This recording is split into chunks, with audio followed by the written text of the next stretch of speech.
Pero, yan. alam naman ng parents kung hanggang saan lang yung pananakit, 'di ba? Pero, feeling ko, dati, it's normal. Pero ngayon, parang, hindi na siya, ano, 'di ba? Hindi na siya, parang, hindi na siya as open as dati. before, As oo. before. Totoo.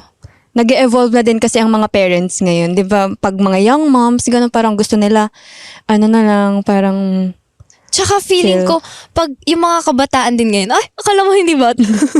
Yung mga 60 ka kabataan na. din ngayon, parang konting mapagsabihan kasi parang ang bilis sumama ng loob. oo.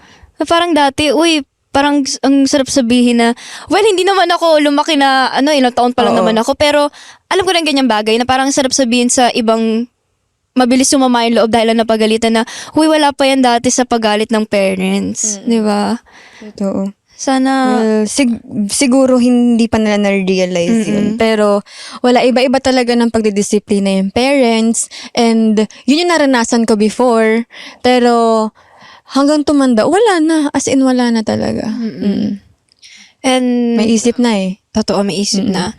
Feeling ko, ayun nga, anong gusto mo ba? To be right or to be kind? Sa mga ganyang bagay. To be right and kind at the same time. At the same time, tama. Yun talaga yun. Pero kung papipiliin ka ng isa, sige, kung papipiliin ka ng isa. To be kind. To be Kasi kind. kung mabait ka naman, ibig sabihin tama din naman yung ginagawa mo, di ba? Hindi ibig sabihin tama ka, mabait ka sa ginagawa mo, di ba? Na tama yung ginagawa mo.